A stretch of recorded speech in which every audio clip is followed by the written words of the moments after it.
Yes, a very good afternoon to all of you. Welcome you all.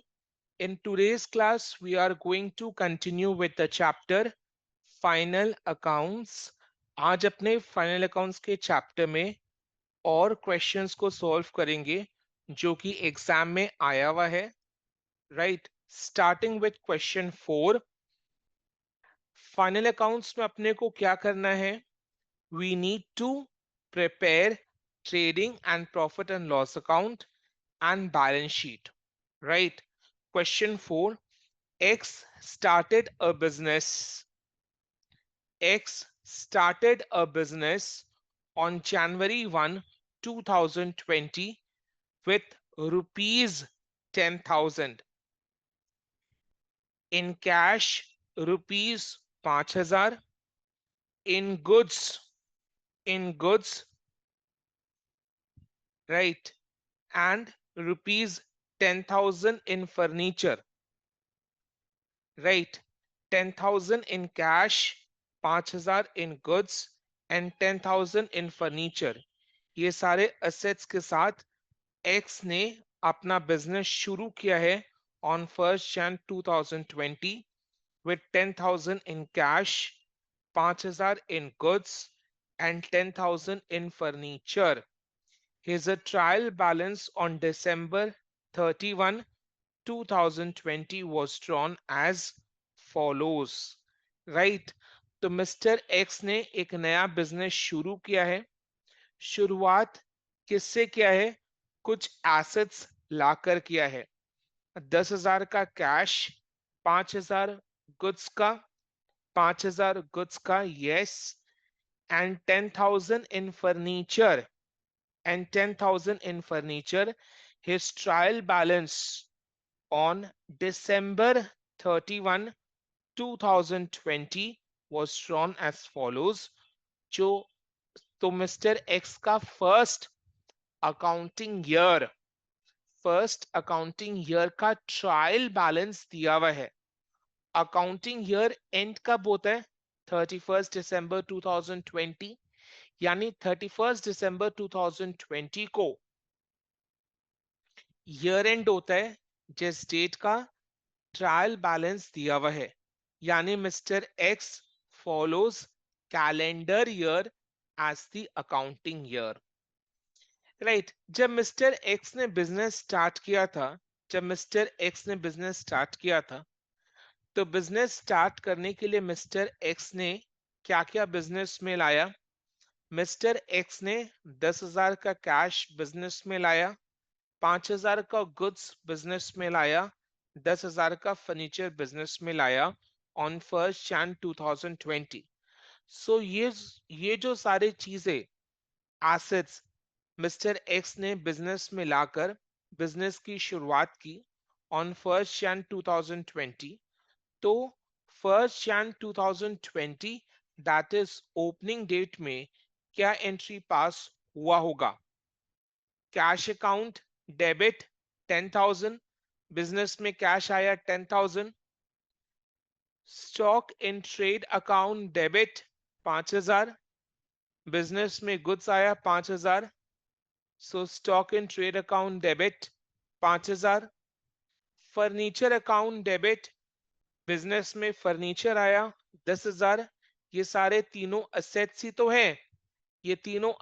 तो है, और asset जब भी बिजनेस में आता है यानी कम्स इन होता है तो एसेट अकाउंट को अपने डेबिट करते हैं. तो cash account debit 10,000, stock and trade account debit 5,000, furniture account debit 10,000. To capital कितना? 25,000. टू कैपिटल कितना? 25,000, राइट? तो ये एंट्री कब पास हुआ होगा? 1st Jan 2020 को पास हुआ, यानी ओपनिंग डेट में पास हुआ. फिर उसके बाद अपने को 31 दिसंबर 2020 का ट्रायल बैलेंस दिया हुआ है. ट्रायल बैलेंस में देखोगे अगर, तो ट्रायल बैलेंस के डेबिट, ये डेबिट वाला साइड है, ये क्रेडिट वाला साइड है, ठीक है? जो लेफ्ट हैंड साइड है वो डेबिट वाला साइड है, जो राइट हैंड साइड है वो क्रेडिट वाला साइड है। सर इसमें लिखा हुआ नहीं है, एग्जाम में लिखा हुआ रहेगा, राइट, बट वैसे आपको कॉमन सेंस यूज करके समझ जाना है कि capital, creditors, loan, commission received, sales, ये सारे अकाउंट्स का क्रेडिट बैलेंस होता है। ठीक है, तो राइट हैंड साइड वाला क्रेडिट साइड है। Bad date, stock in trade, furniture, drawings, ये सारे आइटम्स का डेबिट बैलेंस होता है, तो वो डेबिट के साइड में है। ठीक है, आई बात समझ में? Yes, okay, right. तो ट्रायल बैलेंस अपने को 31 दिसंबर 2020 का दिया हुआ है। वो ट्रायल बैलेंस के डेबिट के साइड में अगर देखोगे तो स्टॉक इन ट्रेड 5,000 है। ये जो स्टॉक इन ट्रेड 5,000 ये है कौन सा stock? It is the opening stock. ये जो स्टॉक इन ट्रेड 5,000 ये है क्या चीज का stock? It is the opening stock.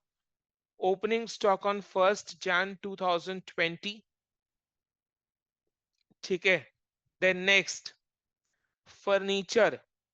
Furniture कहां पर है? फर्नीचर ये रहा स्टॉक इन ट्रेड के नीचे। कितना का है? 15,000 का है। जब बिजनेस शुरू किए थे तो फर्नीचर कितना का इंट्रोड्यूस किया था? 10,000 का इंट्रोड्यूस किया था। जब बिजनेस स्टार्ट किए थे 1 Jan 2020 को, तो फर्नीचर कितना का लेकर आए थे? 10,000। 10,000। अभी फर्नीचर का ट्रायल बैलेंस में कितना अमाउंट है? 15,000। यानी ड्यूरिंग द ईयर 2020, यानी ड्यूरिंग द ईयर 2020 नया फर्नीचर 5,000 का परचेज किया है। यानी ड्यूरिंग द ईयर 2020 नया फर्नीचर 5,000 का परचेज किया है। 5,000 का नया फर्नीचर परचेज किया है। This is furniture purchase during the year 2020। Addition किए फर्नीचर में इतना। ओके, देन जब बिजनेस स्टार्ट किया था तो कैश कितना इंट्रोड्यूस किया था? 10,000। अभी कैश का बैलेंस कितना है? 3,200। यानी बाकी अमाउंट जरूर इधर उधर खर्च हुआ होगा, और वो सारा खर्चा ट्रायल बैलेंस में दिखाई देगा, राइट, और वो सारा खर्चा ट्रायल बैलेंस में दिखाई देगा, और वो सारा खर्चा ट्रायल बैलेंस में दिखाई देगा, राइट। सो कैश 10,000, गुड्स 5,000 और फर्नीचर 10,000 के साथ, यानी 25,000 का कैपिटल इंट्रोड्यूस करके बिजनेस स्टार्ट किया था, राइट। कैपिटल का बैलेंस कितना है ट्रायल बैलेंस में? 30,000। यानी 5,000 का कैपिटल और इंट्रोड्यूस किया था ड्यूरिंग द ईयर 2020। यानी 5,000 का कैपिटल और इंट्रोड्यूस किया गया है ड्यूरिंग 2020। यानी 5,000 का कैपिटल और इंट्रोड्यूस किया गया है ड्यूरिंग 2020। ठीक है, राइट। ये डिस्कशन क्लियर हुआ? आगे बढ़े? Yes sir. Yes sir. ठीक है, यस सर। जहां भी डाउट होगा, इतू सा भी डाउट होगा, एकदम आराम से खुलकर क्लास में बोलोगे। क्लास में अगर बोलना भूल गए, रिवीजन के वक्त अगर डाउट हो रहा है, तो व्हाट्सएप करोगे या कॉल करोगे। एंड अगर ऐसा करने का मन नहीं है, पर्सनली डाउट क्लियर करना है, तो obviously next class zoom meeting में डाउट क्लियर कर लेना।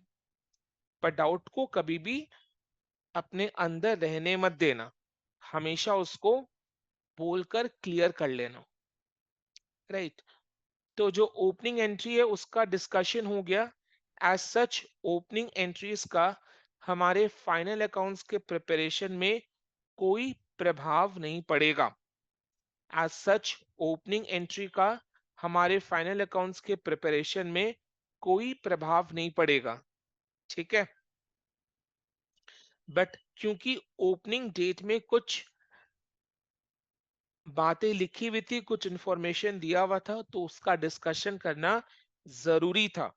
अदरवाइज ये जो ऊपर में लिखा हुआ है कि बिजनेस स्टार्ट किया 10,000 का कैश, 5,000 का स्टॉक एंड 10,000 का फर्नीचर लाकर, इसका अल्टीमेटली क्या यूज या इम्पैक्ट होता है क्वेश्चन में अपने समझ नहीं पाते।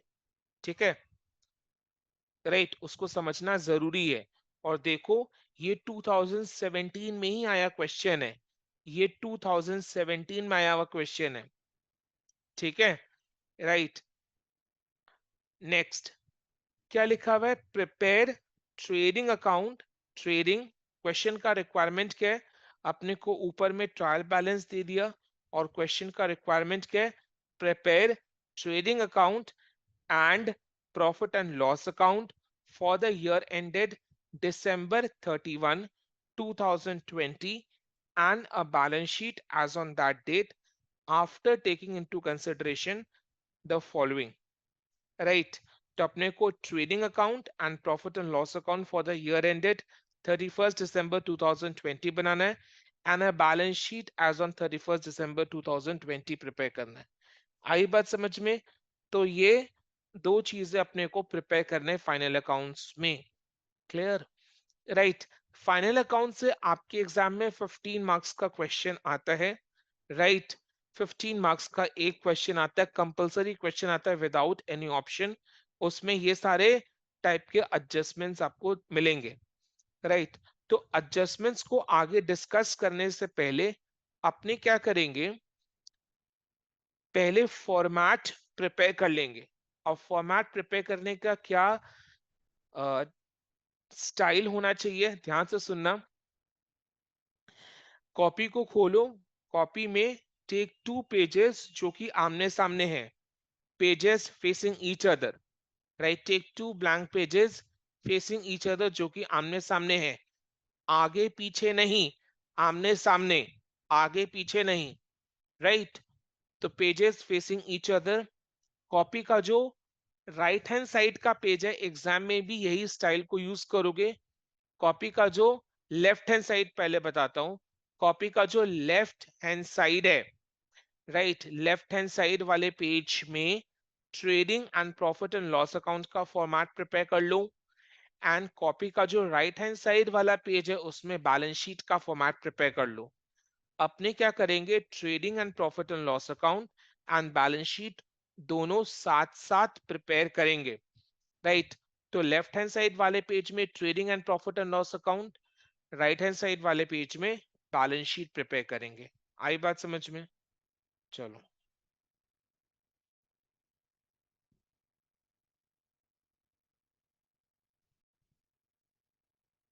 तो पहले फॉर्मेट प्रिपेयर कर लेते हैं, हाँ, फिर उसके बाद डिस्कस कर करके क्वेश्चंस को करेंगे।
चलो,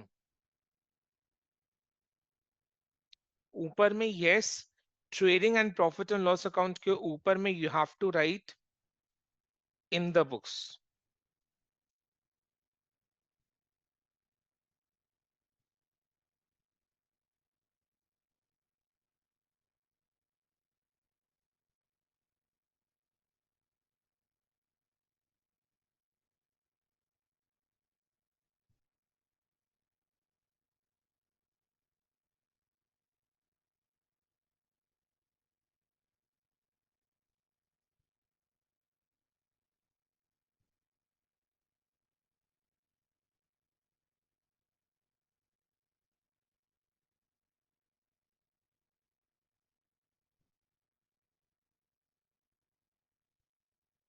सर इसमें भी ओपनिंग बैलेंस शीट नहीं नहीं बनाना पड़ेगा क्या? नहीं, ओपनिंग बैलेंस शीट नहीं बना रहे, क्लोजिंग बैलेंस शीट बना रहे हो, और ऊपर में इन द बुक्स नहीं आएगा। तो okay sir. Opening balance sheet हमेशा सिंगल एंट्री के केस में प्रिपेयर करना होता है, इसमें अपने ओपनिंग बैलेंस शीट नहीं बना रहे। Okay sir.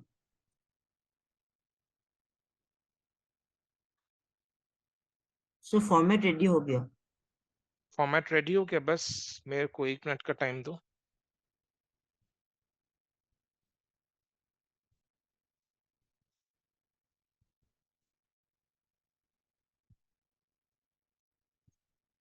चलो,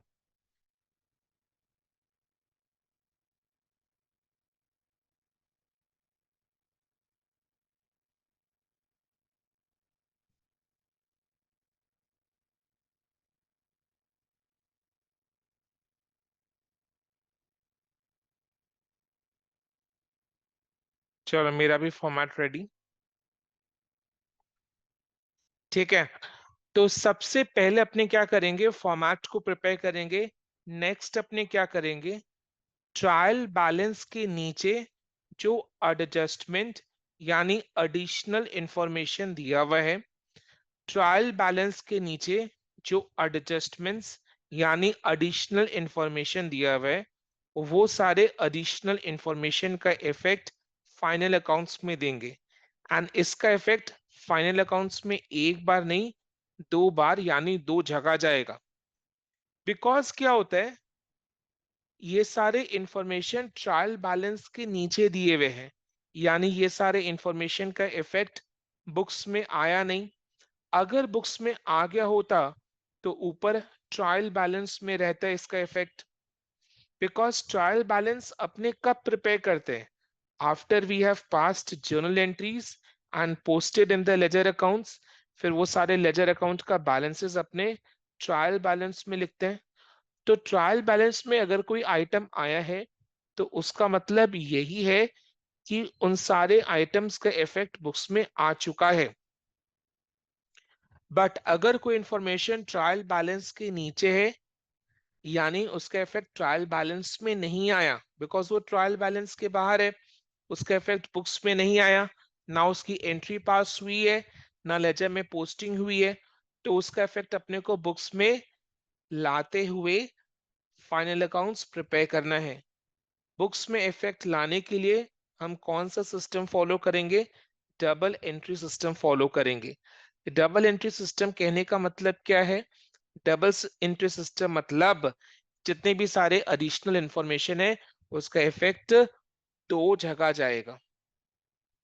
जितने भी सारे एडिशनल इंफॉर्मेशन है उसका इफेक्ट 2 जगह जाएगा। जितने भी सारे एडिशनल इंफॉर्मेशन है उसका इफेक्ट 2 जगह जाएगा। ठीक है, फाइनल अकाउंट्स में 2 जगह जाएगा, डबल इफेक्ट आएगा उसका। राइट, तो एक एक करके अपने सारे एडिशनल इंफॉर्मेशन को पढ़ेंगे और उसका इफेक्ट फाइनल अकाउंट्स में 2 जगह देंगे।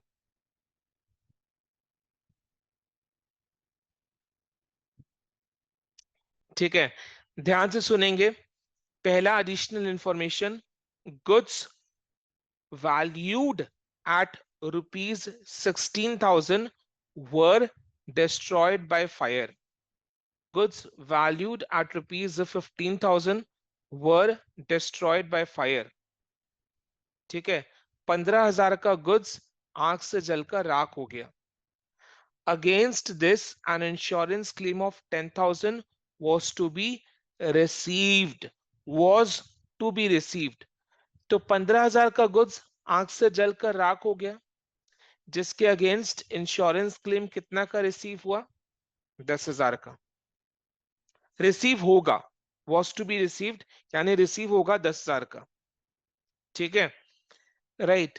अब मेरे को ये बताओ, 15,000 का गुड्स का नुकसान हुआ है, आग से जलकर राख हो गया, तो बिजनेस ने क्या ये जला हुआ गुड्स बेच पाया होगा? बिजनेस ने क्या जला हुआ गुड्स बेचा होगा? Answer is no. No sir. No. तो अगर गुड्स जल गए हैं तो बिजनेस क्या करेगा, ये जले हुए गुड्स को खुद के स्टॉक में से निकालेगा। जला हुआ गुड्स थोड़ा ना खुद के पास रखेगा, खुद के स्टॉक में से निकालेगा, खुद के स्टॉक में से निकालेगा, जला हुआ गुड्स को निकालेगा। स्टॉक में से निकालेगा मतलब क्या, अपने को ये जले हुए गुड्स का इफेक्ट ट्रेडिंग अकाउंट में से भी निकालना है। ये जले हुए गुड्स का इफेक्ट अपने को ट्रेडिंग अकाउंट से भी निकालना होगा।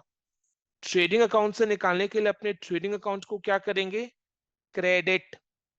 ट्रेडिंग अकाउंट को क्या करेंगे, क्रेडिट। तो डेबिट क्या होगा, लॉस होगा डेबिट, लॉस होगा डेबिट, लॉस अकाउंट को डेबिट करेंगे। कितना का लॉस हो रहा है, 15,000 का लॉस हो रहा है, लॉस अकाउंट को डेबिट करेंगे, लॉस अकाउंट को डेबिट करेंगे, यस और नो।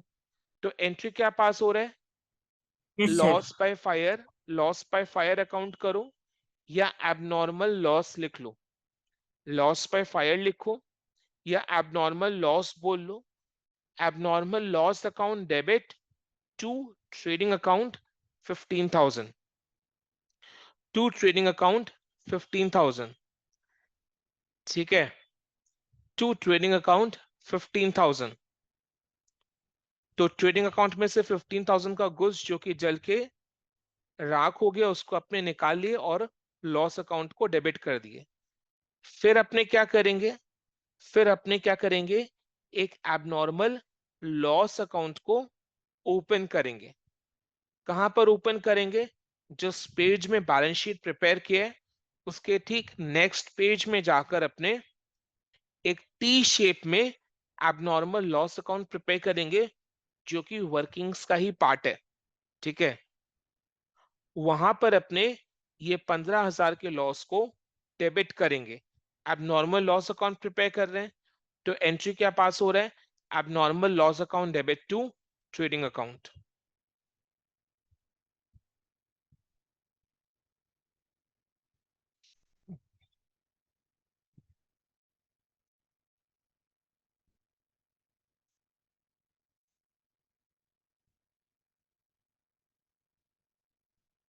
कितना एबनॉर्मल लॉस, 15,000। अब जिस पेज में बैलेंस शीट प्रिपेयर कर रहे हैं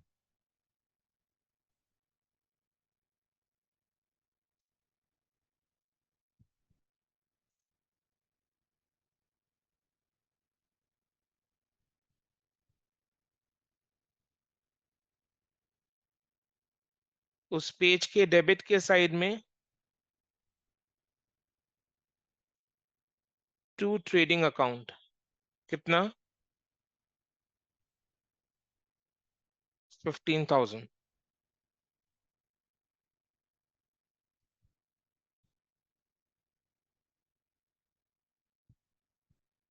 ठीक है।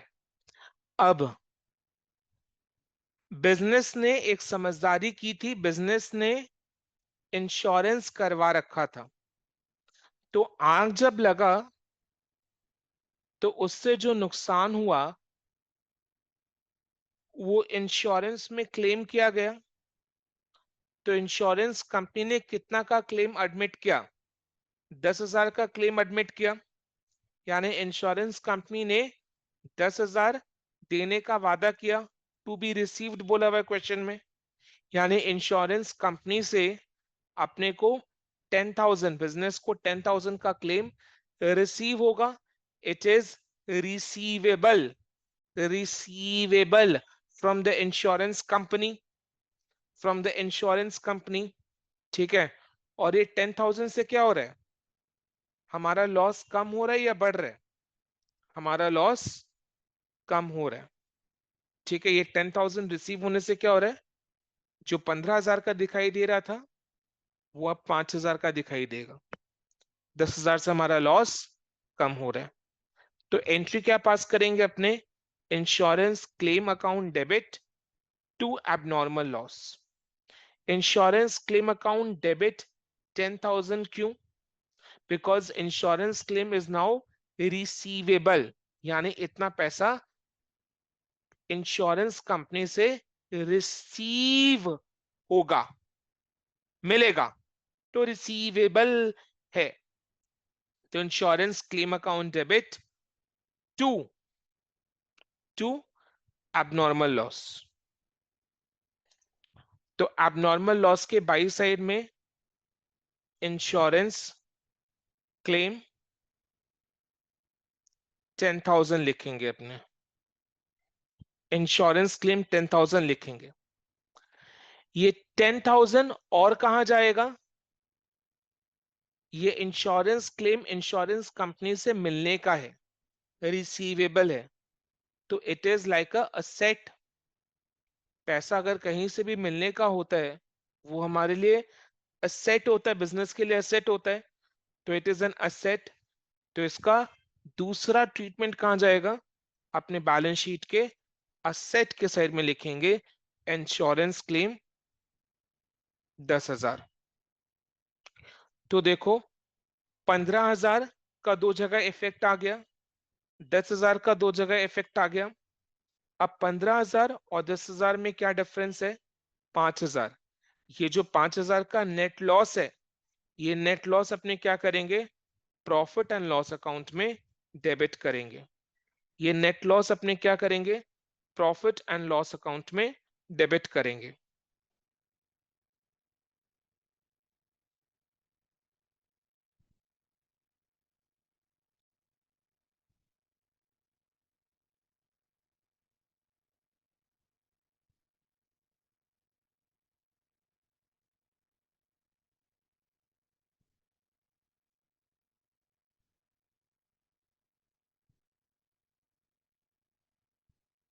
प्रॉफिट एंड लॉस अकाउंट में डेबिट करेंगे, प्रॉफिट एंड लॉस अकाउंट में डेबिट करेंगे। तो प्रॉफिट एंड लॉस अकाउंट अपने कहां प्रिपेयर कर रहे हैं? वहीं जहां trading and profit and loss account prepare हो रहा है। Trading and profit and loss account का ऊपर का 40% ऑफ द स्पेस अपने ट्रेडिंग के लिए यूज करेंगे, ट्रेडिंग अकाउंट प्रिपेयर करने के लिए यूज करेंगे, एंड नीचे का 60% ऑफ द स्पेस अपने प्रॉफिट एंड लॉस अकाउंट के लिए यूज करेंगे। तो प्रॉफिट एंड लॉस अकाउंट का जो नीचे का 60% स्पेस है, नीचे का जो 60% स्पेस अपने प्रॉफिट एंड लॉस अकाउंट के लिए यूज करेंगे, वो 60% स्पेस में अपने यानी प्रॉफिट एंड लॉस अकाउंट में एबनॉर्मल लॉस 5,000 का लिखेंगे। तो देखो 5,000 का भी दो जगह ट्रीटमेंट आ गया, एक एबनॉर्मल लॉस के क्रेडिट के साइड में, दूसरा right profit and loss account के डेबिट के साइड में। तो हर एक फिगर का दो जगह इफेक्ट आ रहा है। ये एकदम टिपिकल एडजस्टमेंट है in the question of final accounts, ये आता ही आता है। तो फाइनल अकाउंट में स्टेप मार्किंग है क्या अकाउंट्स में? पूरा स्टेप मार्किंग है। मतलब ये मत समझना कि बैलेंस शीट का टोटल अगर मैच नहीं करेगा तो आपको कुछ भी नहीं मिलेगा, ठीक है? ऐसा बिल्कुल भी मत समझना कि बैलेंस शीट का टोटल अगर मैच नहीं करेगा तो कुछ भी नहीं मिलेगा। पूरा स्टेप मार्किंग है। अपने खुद पेपर्स चेक करते हैं तो 15 में 9, 10, 11, 12, 13 ऐसे दे देते हैं। जितना भी करके आओगे उस तो सबका नंबर मिलेगा। हम्म। तो अगर सब चीज करेक्ट है, बस बैलेंस शीट कोई कारण से मैच नहीं कर रहा है, तो कितना नंबर मिल सकता है? वो डिपेंड करता है कि आपने कितना हद तक सही किया। खाली बैलेंस शीट अगर मैच नहीं कर रहा है तो उसमें एक या दो नंबर कटेगा। बट अगर बैलेंस शीट नहीं मैच कर रहा है तो आपने कहीं और भी मिस्टेक किया होगा, तो उसके नंबर भी कटेंगे ना। ये सर। बैलेंस शीट का टोटल मैच नहीं कर रहा है, इसके नंबर कटेंगे। और बैलेंस शीट मैच नहीं करने का रीजन क्या है? आपने कहीं और मिस्टेक किया है, तो वहां पर भी आपका नंबर जाएगा। पॉइंट नंबर 2 में देखो, during the year proprietor had taken rupees 2,000 has taken goods of rupees 2,000 for personal consumption during the year, यानी साल के दौरान प्रोप्राइटर ने 2,000 का गुड्स बिजनेस से निकाला है for personal consumption. During the year यानी साल के दौरान प्रोप्राइटर ने 2,000 का गुड्स निकाला है फॉर पर्सनल कंजम्पशन, ठीक है? देखो प्रोप्राइटर बिजनेस से जब भी कुछ भी निकालता है, प्रोप्राइटर अपने बिजनेस से जब भी कुछ भी निकालता है, right, that is called as drawings. हो ही सकता है जैसे आज मेरा स्टेशनरी का दुकान है, तो स्टेशनरी की दुकान में से मैं क्या करता हूँ, पेन्स निकाल लेता हूँ, कॉपी निकाल लेता हूँ, डायरी निकाल लेता हूँ, कोई ना कोई अपने पर्सनल पर्पस के लिए। तो मैं जो भी निकालता हूँ अपने बिजनेस से, विच इज आइदर गुड्स और कैश, हम बिजनेस करते ही क्यों हैं? ताकि उससे जो कमाई आए वो कमाई से अपने खुद का घर का खर्चा निकाल लें। वो- ताकि बिजनेस में जो भी कमाई आए उससे हम अपने खुद का घर का खर्चा निकाल लें। तो प्रोप्राइटर जो होता है यानी बिजनेस का ओनर जो होता है, वो बिजनेस से अपने जरूरत के हिसाब से कुछ ना कुछ निकालते रहता है।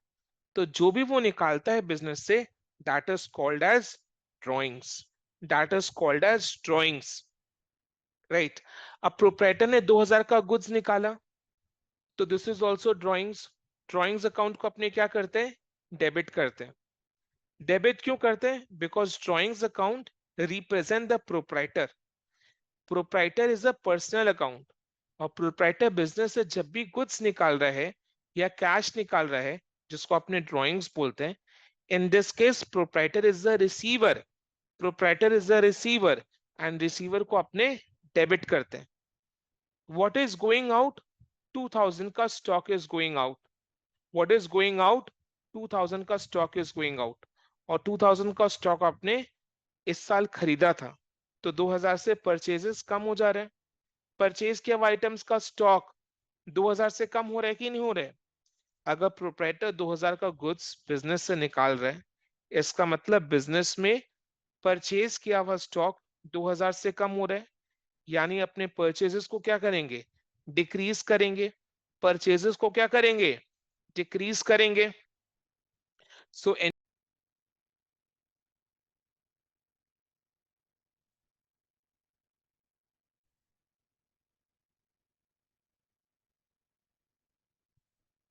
राइट, तो इसके लिए क्या एंट्री पास हो रहा है, drawings account debit to purchases. इसके लिए क्या एंट्री पास हो रहा है, drawings account debit to purchases. समझ में आया? सो परचेजेस अपने क्या करेंगे, 2000 का स्टॉक को लेस कर देंगे और ड्रॉइंग्स में उसको ऐड कर देंगे। समझ में आया? Yes, no? Okay. Yes sir. Yes, एक चीज और मैं आपको बताना चाहूंगा। जैसे जैसे अपने ट्रायल बैलेंस में से आइटम्स को यूज करते जाएंगे इन आवर सॉल्यूशन, वैसे वैसे अपने क्या करेंगे, उन आइटम्स को ट्रायल बैलेंस में टिक करते जाएंगे। अभी तो अपने डिजिटल मोड में स्टडी मटेरियल को यूज कर रहे हैं, बट एग्जाम के टाइम आपके पास क्वेश्चन पेपर का हार्ड कॉपी रहेगा, जिसमें अपने आराम से टिक करते जाएंगे। तो जैसे जैसे अपने एडिशनल इंफॉर्मेशन या ट्रायल बैलेंस के आइटम्स को अपने सोल्यूशन में यूज करते जाएंगे, वैसे वैसे आपको क्या करना है, उन आइटम्स को क्वेश्चन में टिक करते जाना है, ताकि अपने को ये पता चले कितने सारे आइटम्स का यूज हो गया है और कौन से आइटम्स बचे हुए हैं।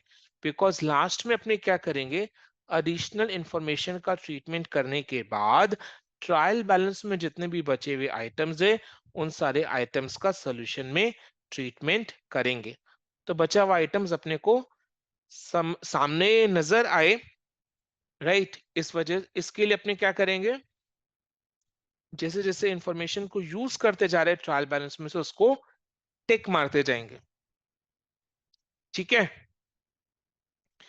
राइट। Yes sir. तो अपने पास पहले का ड्राइंग्स कितना है ट्रायल बैलेंस में, देखो। पहले का ड्राइंग्स कितना है, 4500। पहले का ड्राइंग्स कितना है, 4500। राइट, 4500 देखो, दिखाई दे रहा है आपको? मिला? Yes sir. ये रहा 4500। ठीक है। तो ड्राइंग्स में अपने क्या करेंगे, बोलो कितना अमाउंट ऐड करना है? सर 2000। 3000। 2000 ना, आप अमाउंट भूल ओ भी ये गए। सर 2000। 2000। 2000, 2000 ऐड करना है। सो टोटल ड्राइंग्स कितना हो जाएगा, 6500। टोटल ड्राइंग्स कितना हो जाएगा, 6500।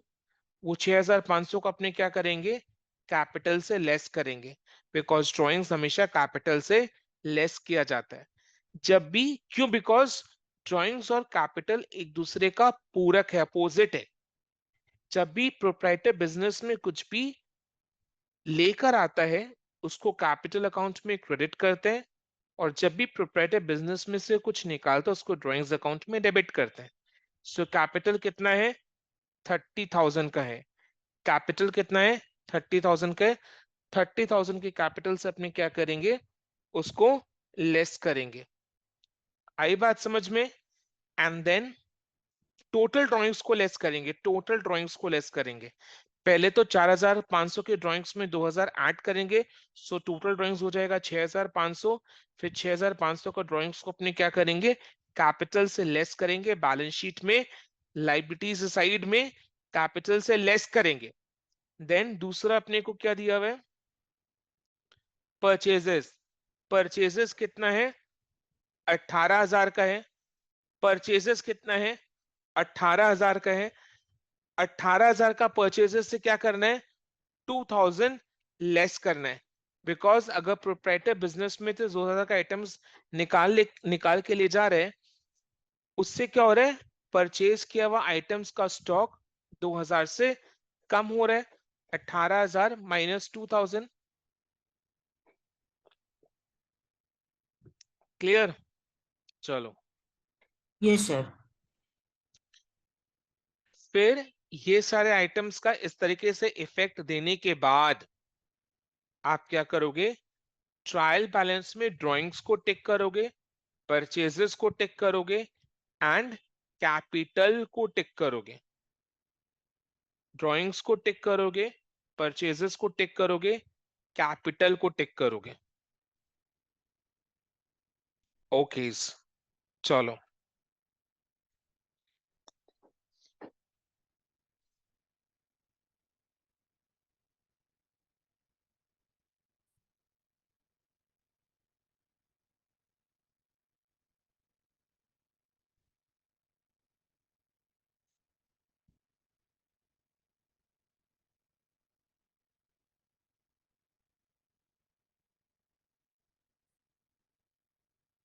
ट्रेडिंग अकाउंट में 2 परचेजेस,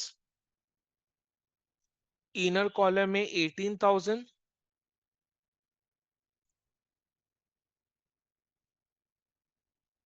लेस ड्राइंग्स, या फिर ऐसे कर सकते हैं, goods taken for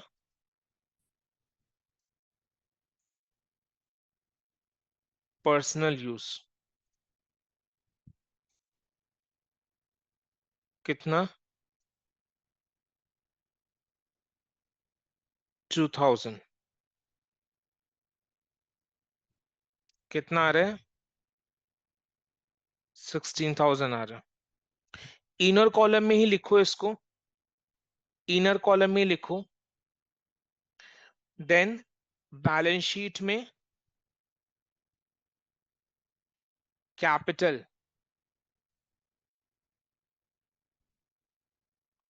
opening balance कितना है कैपिटल का?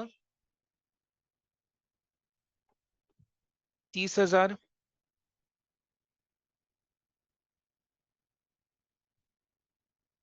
ऐसे करके लिखो, कैपिटल बगल में 30,000, लेस ड्रॉइंग्स 4,500 प्लस 2,000। कितना हो रहा है? 6,500।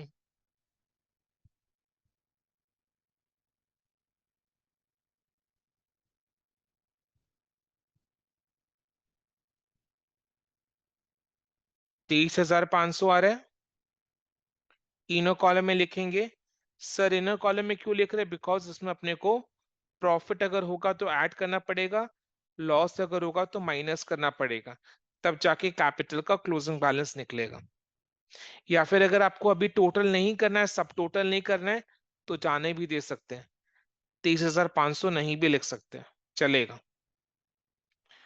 तो अगर एक चीज ऑब्जर्व किया होगा, ये जो 18,000 का परचेजेस है, ये 18,000 का परचेजेस हमने कहां से लिया था? 18,000 का परचेजेस अपने कहां से लिए थे?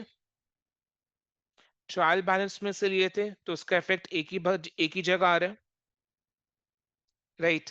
एंड 2,000 का ड्रॉइंग्स अपने कहां से पकड़े थे?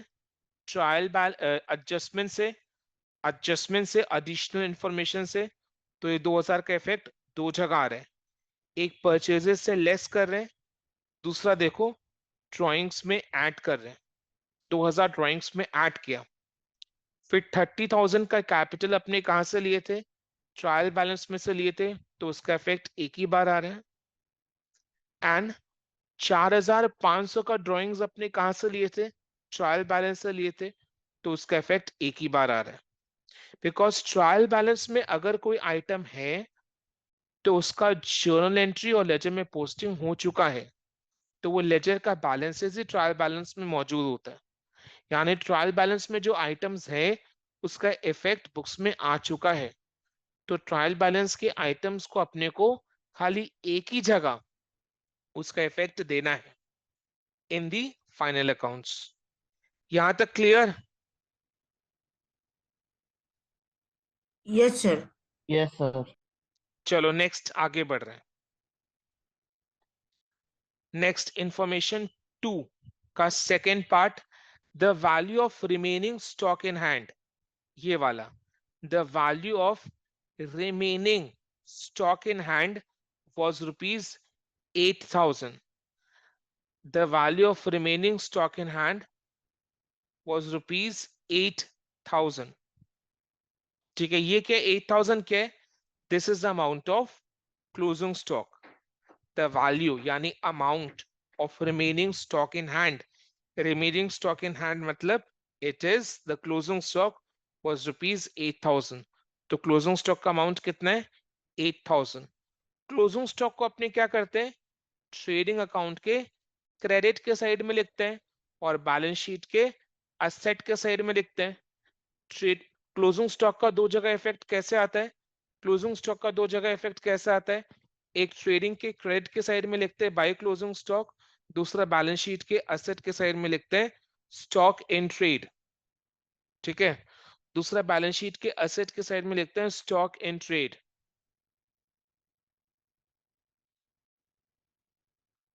Right. Closing stock trading account के क्रेडिट के साइड में क्यों आता है? बिकॉज क्लोजिंग स्टॉक वो स्टॉक है जो इस साल नहीं बिका, तो उसका खर्चा अपने इस साल नहीं जोड़ेंगे, तो उसका खर्चा अपने को ट्रेडिंग अकाउंट में से निकालना होता है। तो ट्रेडिंग अकाउंट में से खर्चा को निकालने के लिए अपने क्या करेंगे? क्लोजिंग स्टॉक को क्रेडिट के साइड में लिखेंगे, जिससे क्या होगा? उतना अमाउंट खर्चे से हट जाएगा। बिकॉज जो स्टॉक इस साल नहीं बिका उसका खर्चा इस साल नहीं लेना है, उसका खर्चा कब लेना है? नेक्स्ट ईयर लेना है। नेक्स्ट ईयर अपने क्या करेंगे? क्लोजिंग स्टॉक को ओपनिंग स्टॉक की जगह लिखेंगे, बिकॉज इस साल का जो क्लोजिंग स्टॉक है वो नेक्स्ट ईयर का ओपनिंग स्टॉक है। नेक्स्ट ईयर का ओपनिंग स्टॉक अपने कहाँ लिखेंगे? ट्रेडिंग के डेबिट के साइड में, यानी खर्चे के साइड में। नेक्स्ट ईयर बिकेगा तो उसका खर्चा भी नेक्स्ट ईयर जाना चाहिए। तो क्लोजिंग स्टॉक को इसलिए अपने ट्रेडिंग के क्रेडिट के साइड में लिखते हैं बाय क्लोजिंग स्टॉक। कितना है? 8,000।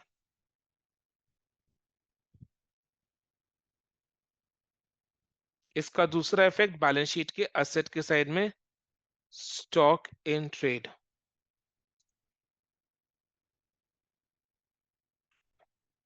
8,000। सर क्लोजिंग स्टॉक को स्टॉक इन ट्रेड क्यों लिखते हैं? स्टॉक इन ट्रेड, ट्रेड का मतलब होता है बाई एंड सेल। तो जो गुड्स को अपने बाई एंड सेल करते हैं उसको अपने स्टॉक इन ट्रेड बोलते हैं। ट्रेड का ओके। मतलब क्या होता है? Buying and selling. तो स्टॉक इन ट्रेड मतलब वो गुड्स जिसको अपने खरीदते एंड बेचते हैं।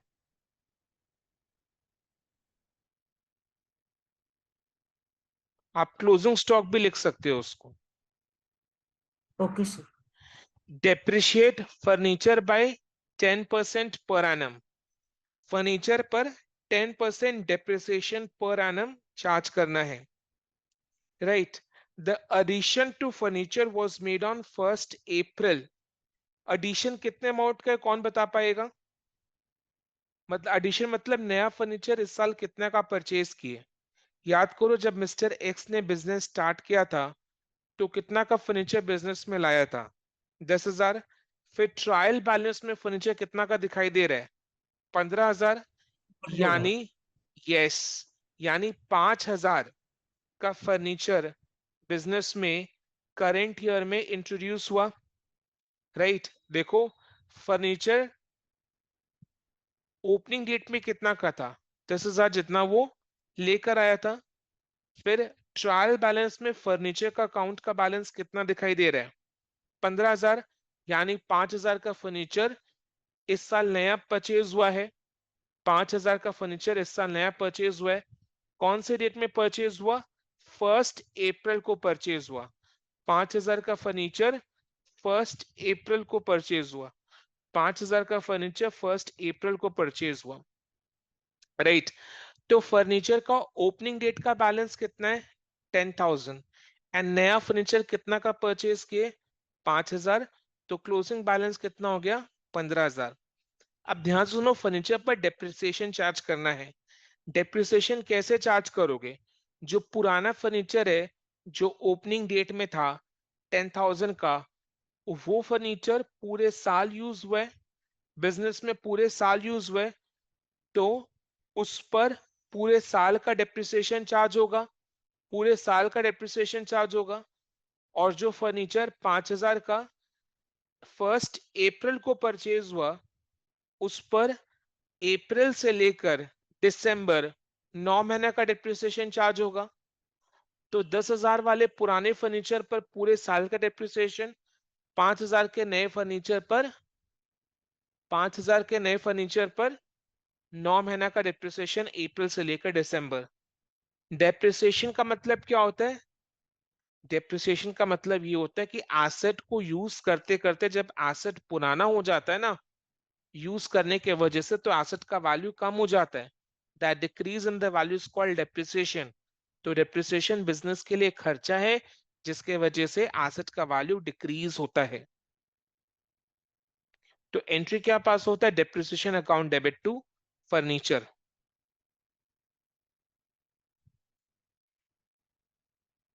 फिर डेप्रिसिएशन को अपने क्या करते हैं?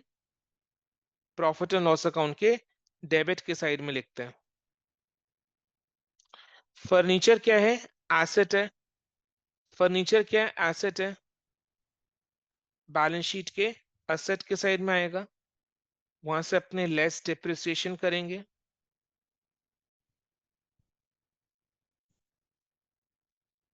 कैलकुलेट करो डिप्रिसिएशन का रेट।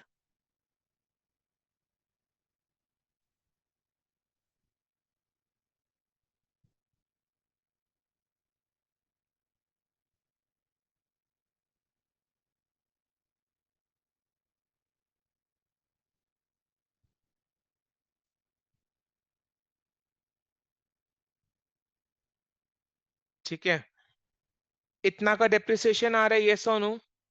पुराना फर्नीचर जो ईयर के स्टार्टिंग से यूज हो रहा है उस पर फुल ईयर का डिप्रिसिएशन चार्ज होगा। एंड नया फर्नीचर जो 1 अप्रैल को परचेज हुआ, उसमें अप्रैल से लेकर दिसंबर 9 मंथ्स का डिप्रिसिएशन चार्ज होगा। तो कितना आ रहा है डिप्रिसिएशन का अमाउंट बताओ?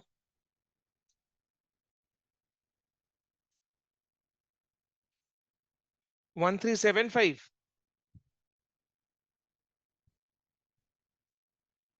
1375 आ रहा है। हम्म,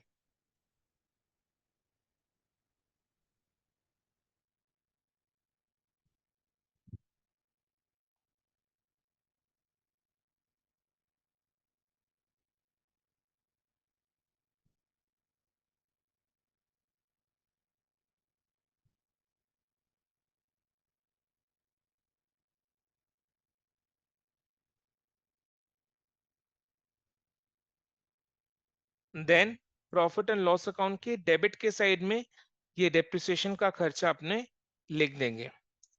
टू डेप्रिसिएशन ऑन फर्नीचर कितना? 1375।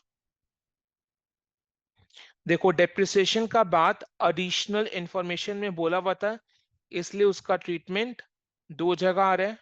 और जो फर्नीचर 15,000 का अपने लिए है, वो कहाँ से लिए? ट्रायल बैलेंस से लिए, तो उसका इफेक्ट एक जगह आएगा। अब ये करने के बाद अपने को क्या करना है? एग्जाम में क्वेश्चन पेपर में ट्रायल बैलेंस में 15,000 का फर्नीचर को टिक कर देना है।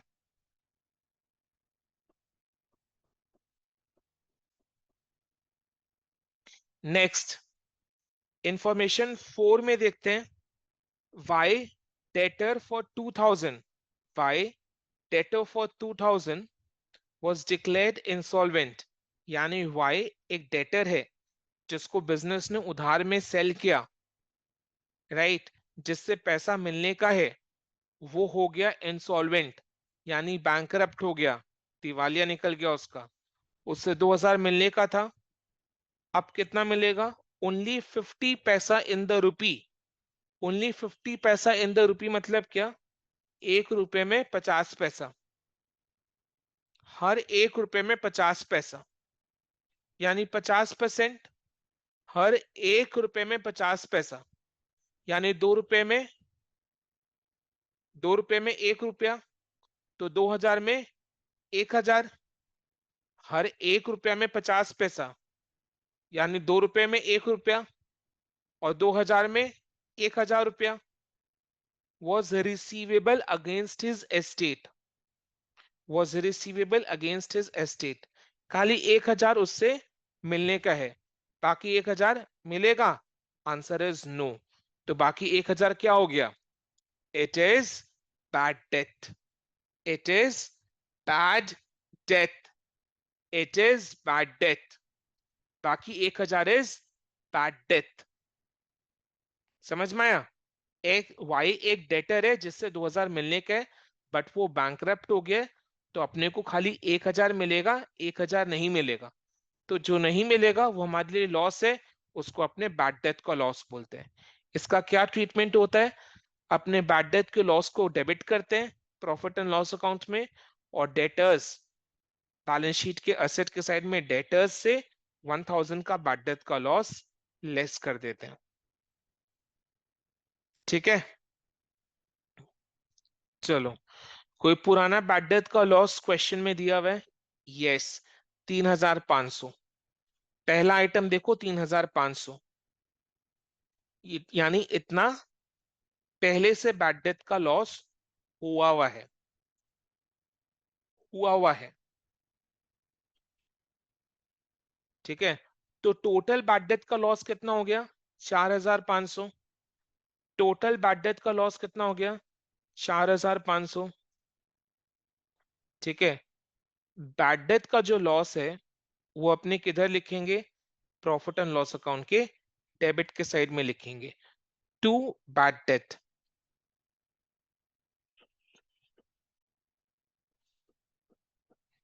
कितना, कैसे, क्या लिखना है? 3,500 प्लस 2,000 इंटू 50%, कितना हो गया? 4,500।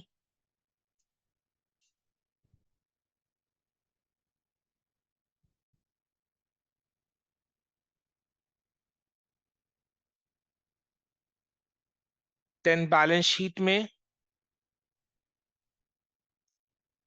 डेटर्स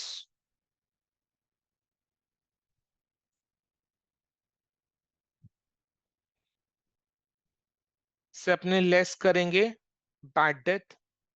कितना है डेटर्स बोलो? 9,000 का ना? 9,000 का डेटर्स है। इधर में जो अपने लेस बैड डेथ करेंगे ना, वो सिर्फ 1,000 का होगा, 4,500 का नहीं होगा। ध्यान से सुनो, ऐसा क्यों? देखो, 3,500 का जो बैड डेथ है, जो ट्रायल बैलेंस के डेबिट के साइड में है, वो बैड डेथ का लॉस ट्रायल बैलेंस में है। इसका मतलब क्या? अगर वो ट्रायल बैलेंस में है, इसका मतलब ये है कि उसका जर्नल एंट्री और लेजर में पोस्टिंग हो चुका है। जर्नल एंट्री और लेजर में पोस्टिंग हो चुका है, राइट? तो बैड डेट की लॉस का एंट्री होता क्या है? Bad debt account debit to debtors. Bad debt is a loss जिसको अपने डेबिट करते हैं टू डेटर्स। डेटर्स का बैलेंस को डिक्रीज करने के लिए डेटर्स को क्रिएट करते हैं। अभी जस्ट अपने वो चैप्टर कंप्लीट किए ना, sectional and self balancing ledgers, तो बैड डेट का लॉस का ट्रीटमेंट आया था उधर। सो बैड डेट के लिए क्या एंट्री पास होता है? Bad debt account debit to debtors. तो जो बैड डेट ट्रायल बैलेंस में है 3,500 का, उसका एंट्री पास हो चुका है, उसका एंट्री पास हो चुका है, जर्नल एंट्री पास हो चुका है। 3,500 उसका जर्नल एंट्री पास हो चुका है, यानी bad debts account debit to debtors कर चुके हैं। यानी 3,500 का जो बैड डेट है वो ऑलरेडी डेटर्स अकाउंट्स में क्रेडिट हो चुका है। यानी 3,500 का जो बैड डेट है वो ऑलरेडी डेटर्स अकाउंट में क्रेडिट हो चुका है, यानी डेटर्स अकाउंट से उसको माइनस कर दिए हैं, कर दिए हैं। बट नीचे जो एडिशनल इंफॉर्मेशन दिया हुआ है वो तो ट्रायल बैलेंस के बाहर है, यानी उसका जर्नल एंट्री लेजर में पोस्टिंग नहीं हुआ है। यानी जो नीचे एडिशनल इंफॉर्मेशन में बैड डेट दिया हुआ है उसका एंट्री पास नहीं हुआ। उसका एंट्री पास करते हुए अपने को फाइनल अकाउंट्स प्रिपेयर करना है, और एंट्री पास करने के लिए अपने को कौन सा सिस्टम फॉलो करना है? डबल एंट्री सिस्टम फॉलो करना है। डबल एंट्री सिस्टम फॉलो करने का मतलब क्या? डबल इफेक्ट देना है। एंट्री क्या होता है? Bad debts account debit to debtors. तो बैड डेट में, बैड डेट के लॉस में 1,000 ऐड करेंगे और वे 1,000 अपने डेटर्स अकाउंट में क्रेडिट करेंगे, यानी डेटर्स उसको माइनस करेंगे। आई बात समझ में? तो 1,000 का जो इंफॉर्मेशन है वो नीचे दिया हुआ है, एडिशनल इंफॉर्मेशन में दिया हुआ है, तो उसका इफेक्ट दो जगह जाएगा। एक अपने डेटर से लेस के, दूसरा trading profit and loss account के पीएल के डेबिट के साइड में लिख के। Yes no? Yes sir. Yes sir. Yes. और बाकी 3,500 तो ट्रायल बैलेंस से लिए थे, तो उसका इफेक्ट तो एक ही बार जाएगा, एक ही जगह जाएगा। 3,500 तो ट्रायल बैलेंस से लिए, तो उसका इफेक्ट एक ही जगह जाएगा। तो डेटर्स का कितना बैलेंस आ जा रहा है? 8,000 आ जा रहा है।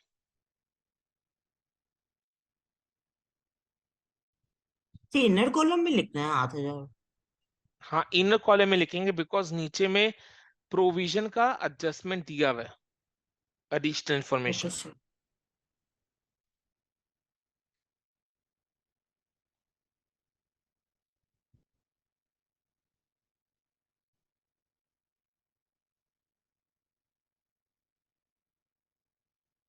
ठीक है। अब एडजस्टमेंट नंबर 1, 2, 3, 4 हो चुका है। एडजस्टमेंट नंबर 5 पढ़ने से पहले अपने एडजस्टमेंट नंबर 6 देख लेते हैं। ठीक है, ध्यान से सुनना। हाँ, goods sold to Robin, goods sold to Robin for 500। इसके लिए क्या एंट्री पास होगा? ध्यान से सोच के बताओ। Robin account debit to sales, Robin account debit to sales, goods sold to Robin. इसके लिए क्या एंट्री पास होगा? Robin account debit to sales, Robin account debit to sales. Robin is the receiver of the goods, उसको debit कर देंगे to sales because वो हमारा income है। तो Robin account debit to sales 500 500। Wrongly debited to Rathin's account, यानी अपने robin के अकाउंट को डेबिट करने की जगह क्या किया?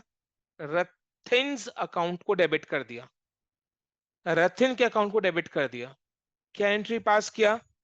Rathin account debit to sales, Rathin account debit to sales, Rathin account debit to sales. Robin account debit to sales के जगह Ratin account debit to sales कर दिया। और दोनों ही कौन है? डेटर्स है। तो ये जो एरर हुआ है, ये जो एरर हुआ है, क्या इसके वजह से लेजर अकाउंट के बैलेंसेस में कोई इफेक्ट आएगा? बिकॉज दोनों ही डेटर्स है, आपने एक डेटर को डेबिट करने की जगह दूसरे को डेबिट कर दिया, तो किया तो डेटर्स को ही डेबिट ना, किया तो डेटर्स को ही डेबिट। रॉबिन की जगह रथिन को कर दिया, हुआ तो डेटर्स अकाउंट ही डेबिट। आपने डेटर्स अकाउंट को डेबिट किया है, तो डेटर्स अकाउंट को ही डेबिट किया है, तो डेटर्स अकाउंट के बैलेंस में कोई फर्क पड़ेगा इसके वजह से? Answer is no. Debtors account के टोटल बैलेंस में कोई फर्क नहीं पड़ेगा। इंडिविजुअल रॉबिन के अकाउंट में और रतिन के अकाउंट में फर्क आएगा, इंडिविजुअली रॉबिन के अकाउंट में और रतिन के अकाउंट में फर्क आएगा, बट डेटर्स अकाउंट का जो टोटल बैलेंस है, ट्रायल बैलेंस में जो है, उसमें कोई फर्क नहीं आएगा इसके वजह से, बिकॉज आपने एक डेटा की जगह दूसरे डेटा के अकाउंट को डेबिट कर दिया, तो डेटर्स का जो टोटल बैलेंस है उसमें कोई फर्क नहीं आएगा, बिकॉज डेबिट तो हुआ एक डेटर ही है दूसरे डेटर के बदले, दैट इज इट। और सेल्स अकाउंट क्रेडिट ही हुआ है। तो ये जो इंफॉर्मेशन 6 है, राइट, ये खाली आप बोल सकते कंफ्यूज करने के लिए है, अदरवाइज इसका कोई भी ट्रीटमेंट फाइनल अकाउंट्स में नहीं आएगा। क्लियर? Yes sir. नेक्स्ट, 5 को करने से पहले 7 कर लेते हैं। 6 हो चुका, 1 2 3 4 एंड 6 हो चुका, 7 कर लेते हैं। तो चेक्स, नोट में भी लिखना पड़ेगा क्या? हाँ लिख सकते हैं। Goods sold to Robin for 500 wrongly debited to Ratan's account will not have any effect in the final accounts. ये खुद से लिख सकते हैं। देन नेक्स्ट लिखो, देखो क्या है।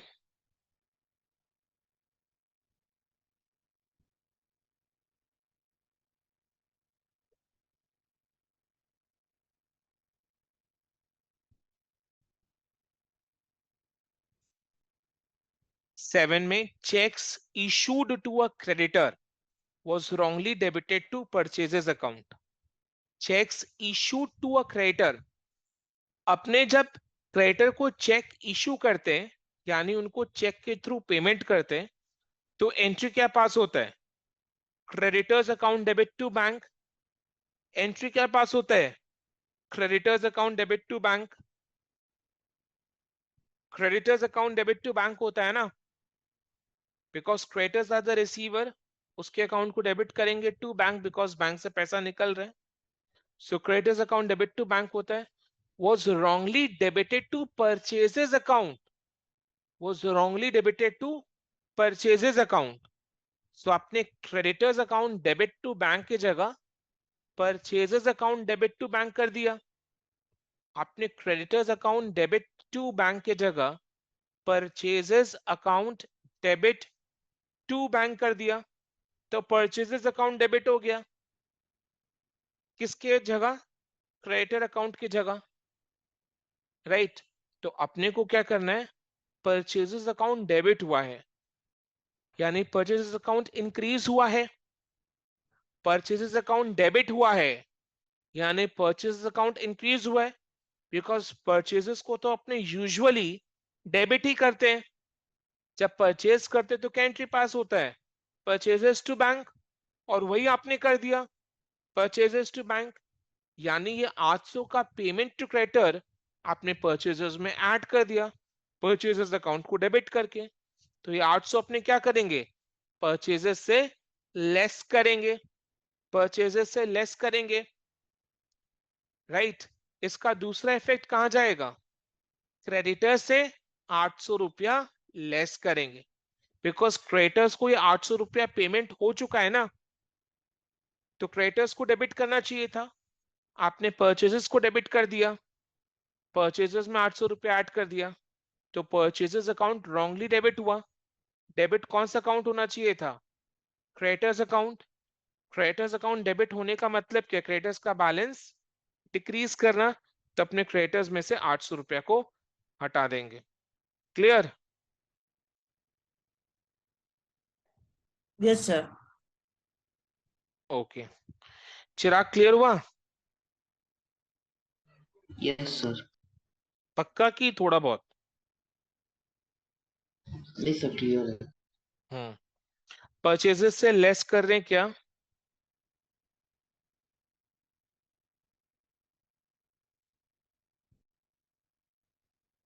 Payment to creditors 800।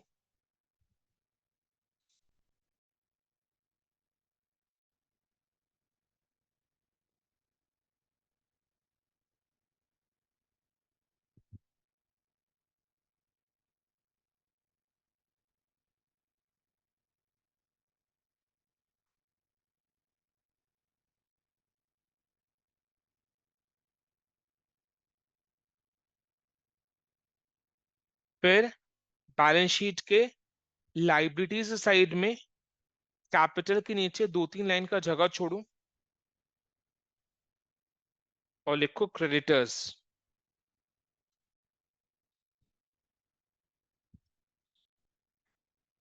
Trial balance में क्रेडिटर्स कितना है?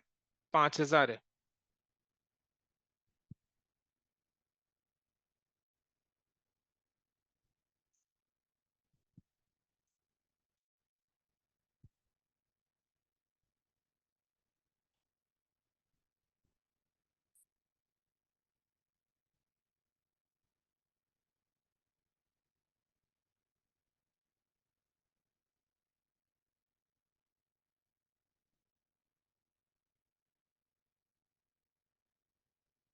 चार हजार दो सौ इनर कॉलम में, 4200 इनर कॉलम में।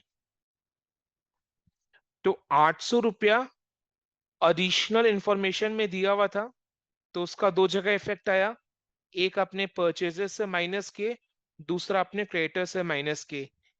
रेक्टिफिकेशन एंट्री क्या पास हुआ? Creditors account debit to purchases. Right, इसका इफेक्ट अपने कैसे लेकर आए फाइनल अकाउंट्स में? परचेजेस से 800 रुपया माइनस किए, क्रेडिटर्स से 800 रुपया माइनस किए। तो एंट्री क्या पास हो रहा है? Creditors account debit to purchases. Purchases debit होकर रखा हुआ था झूठ मूठ का, उसको हटाने के लिए, अपने रेक्टिफाई करने के लिए परचेजेस को क्रेडिट कर देंगे और क्रेडिटर्स अकाउंट को डेबिट कर देंगे, यानी माइनस कर देंगे। राइट। अब क्वेश्चन ये हो सकता है कि सर आपने एडिशनल इंफॉर्मेशन 5 से पहले एडिशनल इंफॉर्मेशन 6 एंड 7 ही क्यों करवाया? हमेशा याद रखना दोस्तों, एक ट्रिक बताता हूं। जब भी आपको कोई एडिशनल इंफॉर्मेशन में प्रोविजन दिखाई देना, तो प्रोविजन का एडजस्टमेंट हमेशा लास्ट में करना। जब भी आपको कोई भी एडिशनल इंफॉर्मेशन में प्रोविजन दिखाई दे, तो प्रोविजन का ट्रीटमेंट हमेशा लास्ट में करना। प्रोविजन का ट्रीटमेंट हमेशा लास्ट में करना। आई बात समझ में? ओके।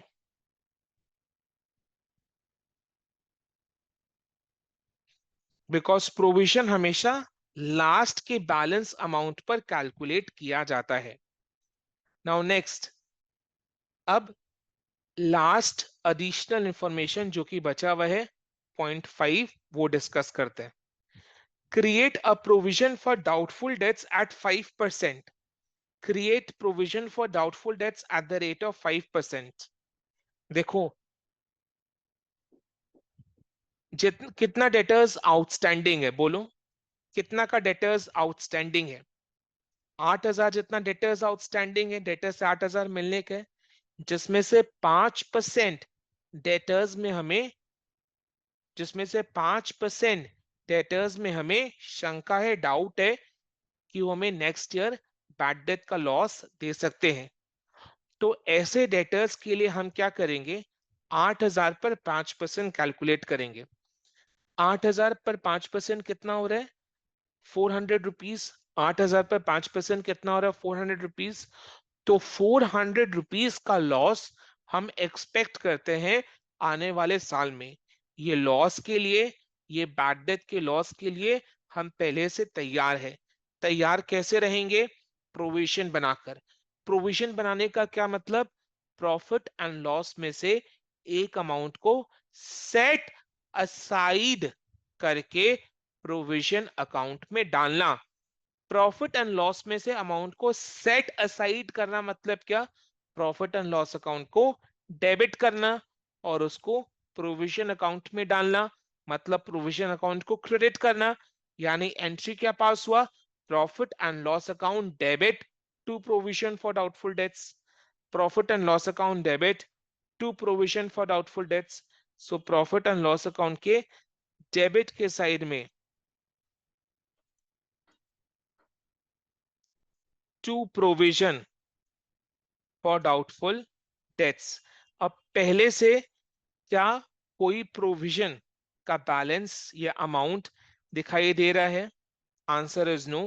पहले से कोई भी प्रोविजन का अमाउंट नहीं है। अपने ये फ्रेश प्रोविजन क्रिएट कर रहे हैं डेटर्स पर 5%।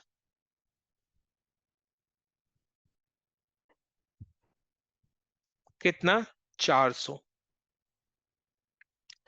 यानी डेटर्स से कितना अमाउंट रिकवर होने का चांसेस है? यानी डेटर से कितना अमाउंट रिकवर होने का चांसेस है नेक्स्ट ईयर? 7,600 ना, 8,000 माइनस 400, बिकॉज 400 जितना डेटर्स हमें धोखा देंगे तो रिकवर होने का कितना अमाउंट हो सकता है? 7,600। 8,000 में से अपने 400 माइनस करेंगे, लेस प्रोविजन।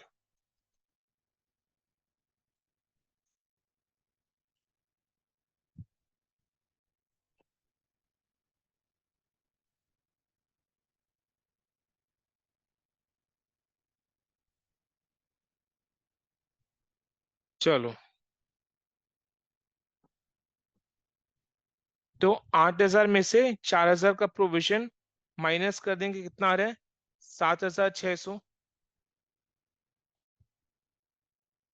ठीक है, 7,600, 7,600। क्लियर? ओके। 7,600 को इनर कॉलम में लिखना है एक बार के लिए, बिकॉज और भी प्रोविजन अपने को क्रिएट करना है। और भी प्रोविजन क्रिएट करने से 7,600 को इनर कॉलम में लिखना। और क्या प्रोविजन क्रिएट करना है? क्वेश्चन को आगे पढ़ते हैं, चलो। क्या लिखा हुआ है? And provision for discount at 2% on debtors. At provision for discount at 2% on debtors. यानी जो डेटर्स हमें पे करेंगे वो हो सकता है कि जल्दी पेमेंट कर दे और उनको हमें 2% डिस्काउंट देना पड़े। सो 7,600 का डेटर्स हमें पेमेंट मिलने की उम्मीद है। इसमें से 2% डेटर्स पहले पेमेंट करके डिस्काउंट अवेल करेंगे, कैश डिस्काउंट अवेल करेंगे। डेटर्स का आउटस्टैंडिंग बैलेंस कितना था? 8,000। पहले कितना था? 9,000। 9,000 में से अपने क्या किए? बैड डेट का लॉस को माइनस कर दिए, यानी डेटर से कितना मिलेगा? 8,000। बट ये 8,000 की डेटर्स में हमें 5% जितने डेटर्स पर डाउट है कि नेक्स्ट ईयर वो हमें पक्का धोखा देंगे, बैड डेट का लॉस करवाएंगे। तो 8,000 के 5% यानी 4,000 जितने अमाउंट पर हम लोगों ने क्या किया? एक प्रोविजन क्रिएट कर लिया। एक प्रोविजन क्रिएट कर लिया। ठीक है, एक प्रोविजन क्रिएट कर लिया कि 8,000 का 5% यानी 400 जितना प्रोविजन क्रिएट कर लिया। प्रॉफिट एंड लॉस अकाउंट को डेबिट करके प्रोविजन अकाउंट को क्रेडिट कर लिया। फिर वो प्रोविजन को डेटर्स के बैलेंस में से बैलेंस शीट में माइनस कर दिए। माइनस करने से क्या पता लग रहा है? कि 7,600 जितना पेमेंट करने का उम्मीद है, पेमेंट रिसीव करने का उम्मीद है। 8,000 डेटर्स का आउटस्टैंडिंग बैलेंस था जिसमें से 400 अपने को धोखा दे सकते हैं। तो पेमेंट कितना मिलने का उम्मीद है? 7,600। पेमेंट कितना मिलने का उम्मीद है? 7,600। ये जो 7,600 का डेटर्स है उसमें से 2% डेटर्स पहले पेमेंट करके डिस्काउंट अवेल करेंगे। अब डिस्काउंट वही डेटर्स को अपने अलाउ करेंगे जो डेटर्स हमें पेमेंट करेंगे। आज पेमेंट हमें 8,000 नहीं, 7,600 मिलने का उम्मीद है। तो 7,600 का डेटर्स से हमें पैसा मिलेगा, 7,600 अपने को मिलेगा डेटर्स से, नॉट 8,000। 7,600 मिलेगा अपने को डेटर्स से, नॉट 8,000। तो 7,600 मिलने का उम्मीद है। तो जितना अपने को मिलेगा उनमें से कुछ डेटर्स अगर अपने को पहले पेमेंट करेंगे तो हम उन्हें डिस्काउंट अलाउ करेंगे। तो ऐसे कितने परसेंट डेटर्स है? 2% डेटर्स है। तो अपने क्या करेंगे, डिस्काउंट अलाउड के लिए 2% जितना प्रोविजन क्रिएट करेंगे। 2% जितना प्रोविजन क्रिएट करेंगे, 7,600 जितना अपने को डेटर्स से नेक्स्ट ईयर मिलेगा, उसमें से 2% डेटर्स अपने को पहले पेमेंट करेंगे, डिस्काउंट अवेल करेंगे। ये डिस्काउंट बिजनेस के लिए क्या है? It is a loss, it is an expense. Discount allowed is an expense, it is a loss to the business. तो बिजनेस क्या करेगा? ये नुकसान के लिए पहले ही तैयार हो जाएगा। पहले ही तैयार होगा कैसे? प्रोविजन क्रिएट करके। प्रोविजन कैसे क्रिएट करेगा? इसी साल, डेटर्स इस साल के है ना, पर पेमेंट नेक्स्ट ईयर मिलेगा। तो जब मिलेगा तो डिस्काउंट का पता चलेगा। तो बिजनेस क्या करेगा? इसी साल, जिस साल के डेटर्स हैं उसी साल, इस साल के डेटर्स है तो इसी साल डेटर्स का जो पेबल अमाउंट है 7,200 का 2%। 7,200 का 2% कितना होता है? 152। 152 जितना अमाउंट का प्रोविजन क्रिएट कर लेगा। प्रोविजन कैसे क्रिएट करेगा? प्रॉफिट में से एक अमाउंट को सेट असाइड करके प्रोविजन अकाउंट में डालेगा। प्रॉफिट में से 152 सेट असाइड करके प्रोविजन अकाउंट में डालेगा। सो एंट्री क्या पास होगा? Profit and loss account debit to provision account. आई बात समझ में? Yes sir. तो डेबिट के साइड में to provision for discount, 7,600 into 2%,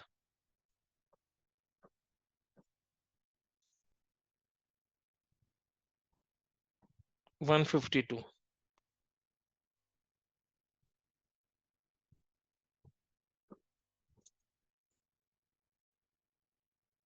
फिर बैलेंस शीट के असेट के साइड में डेटर्स में अपने लेस करेंगे, लेस प्रोविजन फॉर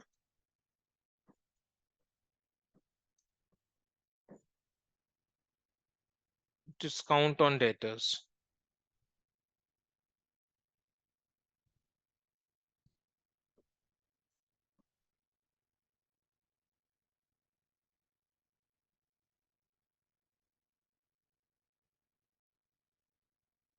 $7,448, 7,448, 7,448 आ रहा है फाइनल बैलेंस।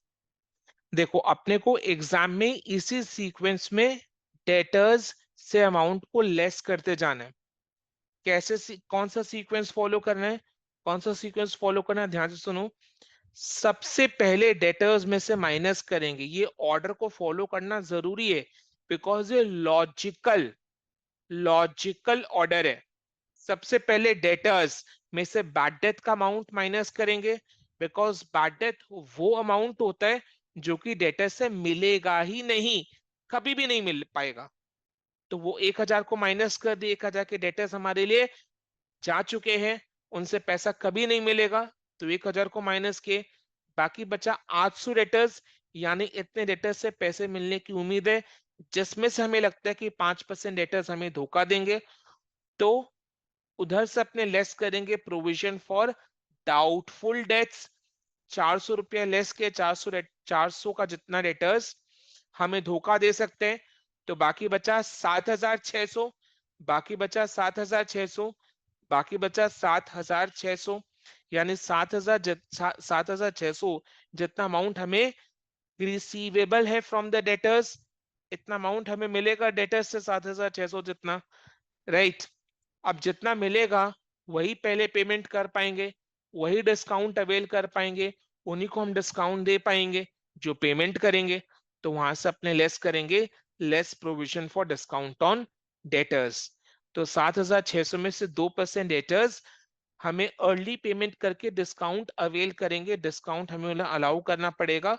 तो वो लॉस के लिए अपने क्या करेंगे, प्रोविजन क्रिएट कर रहे हैं और वो अमाउंट को डेटर्स से माइनस कर रहे हैं।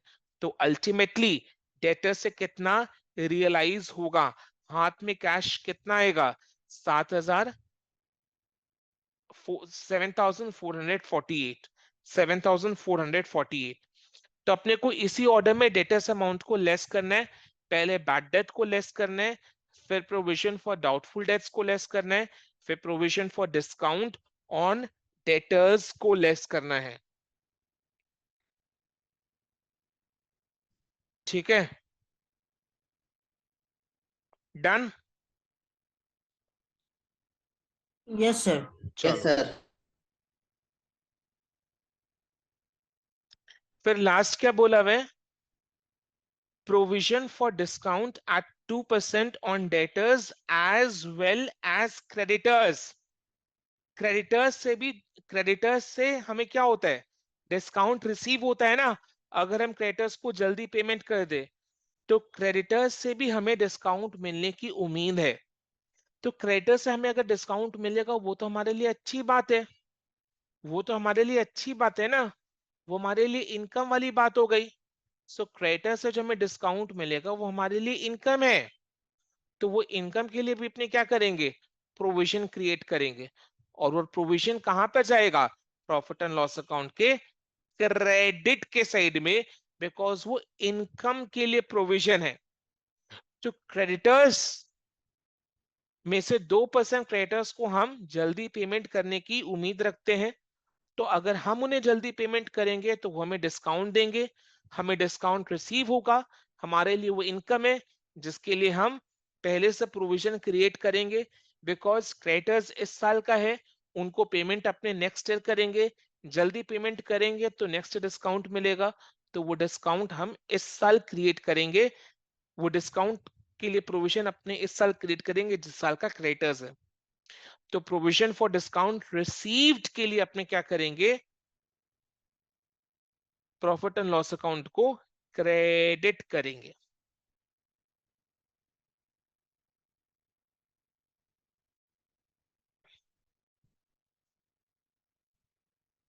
By provision for discount on creditors.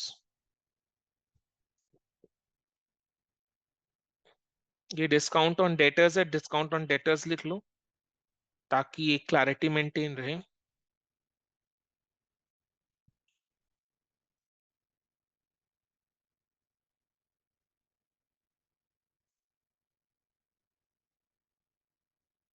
Creditors का बैलेंस कितना है देखो तो, 4,200।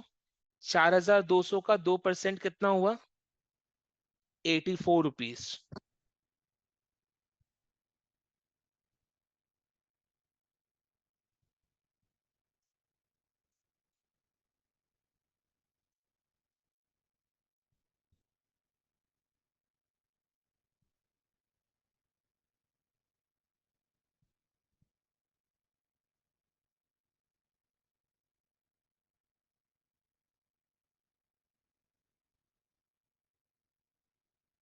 जिस तरीके से अपने प्रोविजन फॉर डिस्काउंट वो डेटर्स से लेस किए थे, उस तरीके से प्रोविजन फॉर डिस्काउंट अपने क्रेडिटर से भी लेस करेंगे।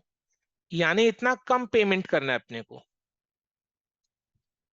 डिस्काउंट मिल रहा है तो कमती पेमेंट करना है ना, तो उसको लेस करेंगे।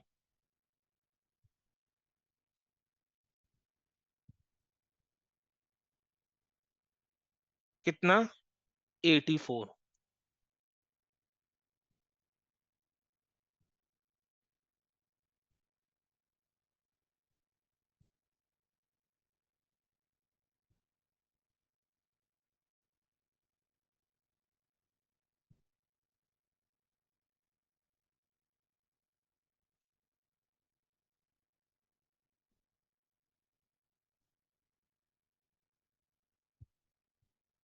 ठीक है, डन। तो इस तरीके से जितने भी सारे एडिशनल इंफॉर्मेशन है उसका ट्रीटमेंट देना हो चुका। अब नेक्स्ट स्टेप में क्या करेंगे, ट्रायल बैलेंस में जितने भी सारे बचे हुए आइटम्स हैं, बचे हुए आइटम्स कहने का मतलब क्या, ट्रायल बैलेंस में जैसे जैसे अपने आइटम्स को यूज करते जा रहे थे फाइनल अकाउंट्स में, वैसे वैसे अपने उन सारे आइटम्स को टिक मारते जा रहे थे। तो जिन आइटम्स में टिक नहीं मारा हुआ है वो बचे हुए आइटम्स का ट्रीटमेंट करना है, और उसका ट्रीटमेंट एक ही जगह जाएगा।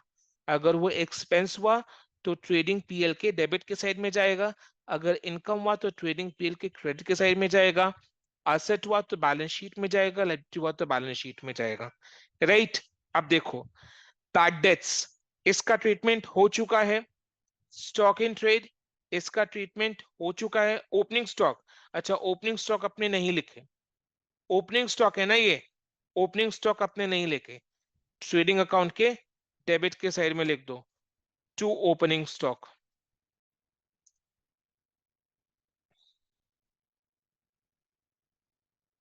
कितना, 5,000, to opening stock 5,000। Then furniture, इसका ट्रीटमेंट हो चुका है। ड्राइंग्स, इसका ट्रीटमेंट हो चुका है। वेजेस 1,800, ये कहाँ जाएगा, ट्रेडिंग में जाएगा ना, बिकॉज वेजेस वो अमाउंट है जो अपने कारीगर लोग को देते हैं, लेबर क्लास को देते हैं, जो कि प्रोडक्शन से डायरेक्टली कनेक्टेड होते हैं। तो जो प्रोडक्शन या परचेजेस से डायरेक्टली कनेक्टेड एक्सपेंस है, वो एक्सपेंस को अपने हमेशा ट्रेडिंग में ही लिखते हैं, ट्रेडिंग के डेबिट साइड में लिखते हैं। सो वेजेस कहाँ जाएगा, ट्रेडिंग के डेबिट के साइड में 1,800।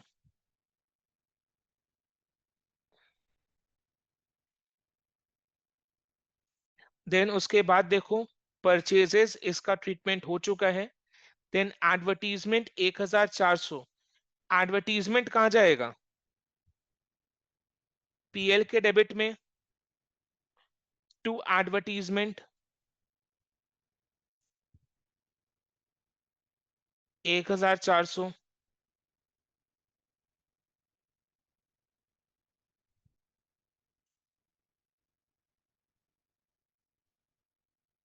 डेटर्स, इसका ट्रीटमेंट हो चुका है। कैश, कैश का जाएगा बोलो, सर बैलेंस शीट के एसेट साइड में। बैलेंस शीट के असेट के साइड में।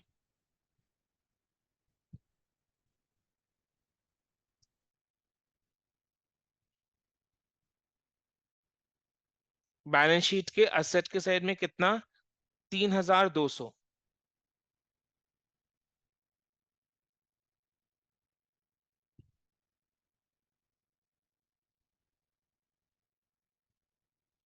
Then interest on loan, interest on loan का जाएगा पीएल के डेबिट में, कमीशन पेड पीएल के डेबिट में, मिसलेनियस एक्सपेंसेस पीएल के डेबिट में, इंश्योरेंस प्रीमियम पीएल के डेबिट में, सैलरीज पीएल के डेबिट में। So interest on loan, commission paid, miscellaneous expenses, insurance premium, salaries, ये सारे पीएल के डेबिट में आएंगे। लिखो पीएल के डेबिट में ये सारे आइटम्स को। सबसे पहले क्या है, interest on loan 400, to interest on loan.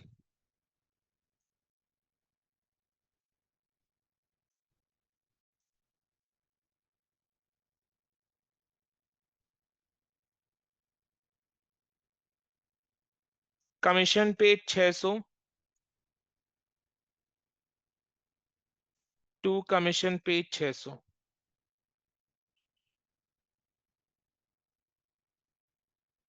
Miscellaneous expenses 700,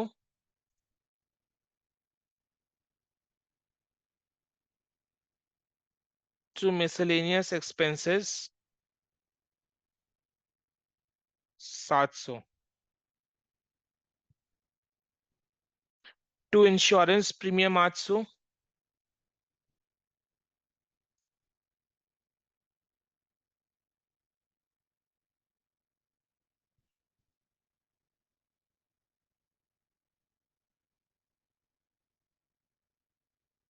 और नेक्स्ट क्या दिया हुआ है? सैलरीज ना।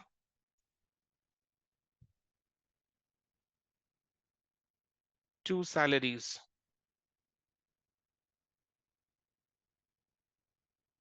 2400।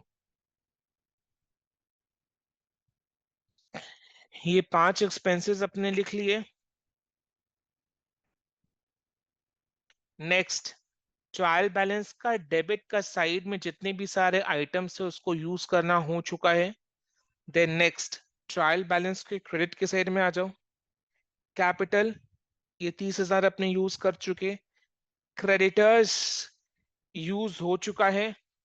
लोन 2400, ये कहाँ जाएगा? बैलेंस शीट के लाइबिलिटीज साइड में।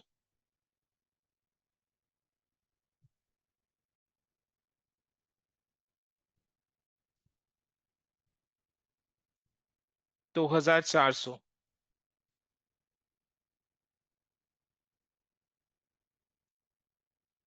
देन कमीशन रिसीव्ड, ये पीएल के क्रेडिट में 200।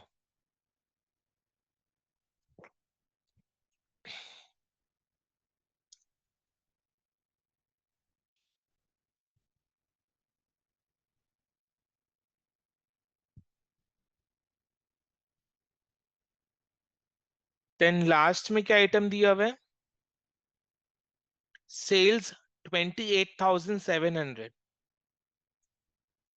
सेल्स 28,700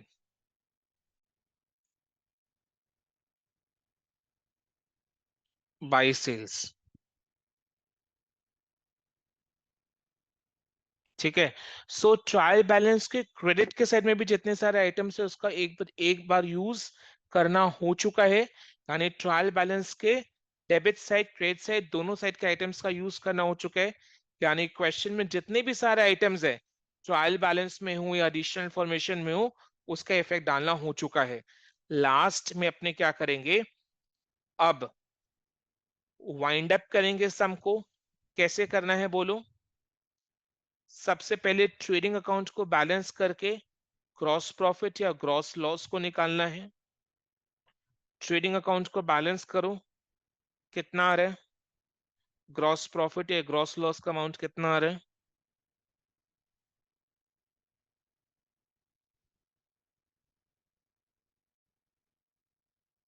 51,700।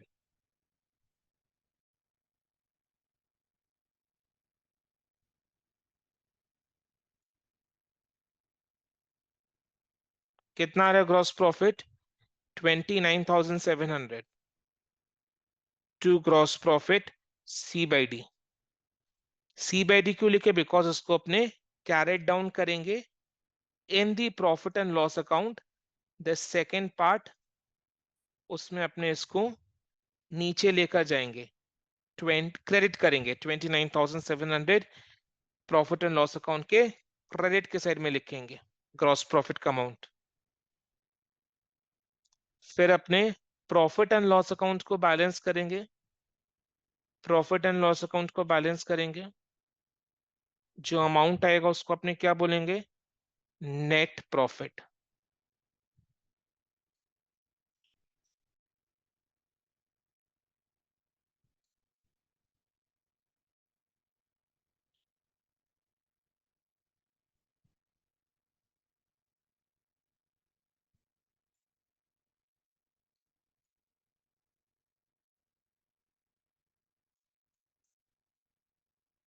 12,257 का नेट प्रॉफिट आ रहा है।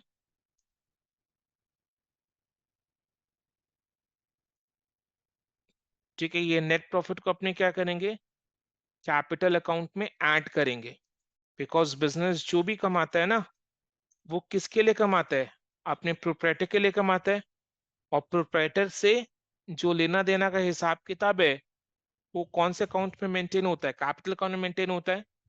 तो बिजनेस के नेट प्रॉफिट का अमाउंट अपने कैपिटल अकाउंट में ऐड करेंगे, 12,257।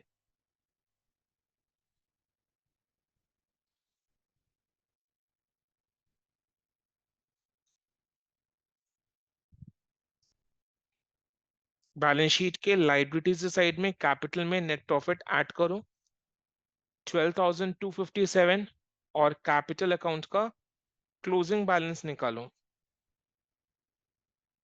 35,757 आ रहा है।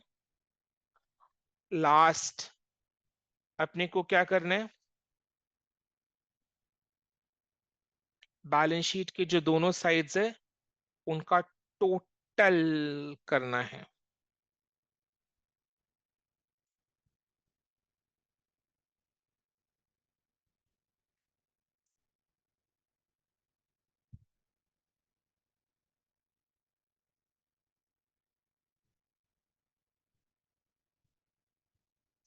टोटल दोनों साइड का मैच कर रहे हैं, कितना आ रहा है टोटल 42,273। राइट, एक बार क्रॉस वेरीफाई कर लो, खुद भी करके देख लो। 42,273 टोटल आ रहा है।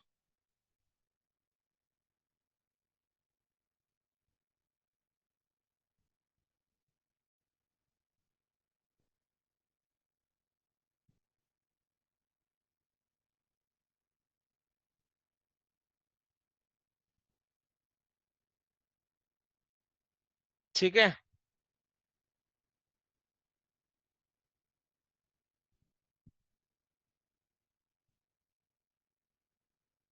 आई बात समझ में? Yes sir.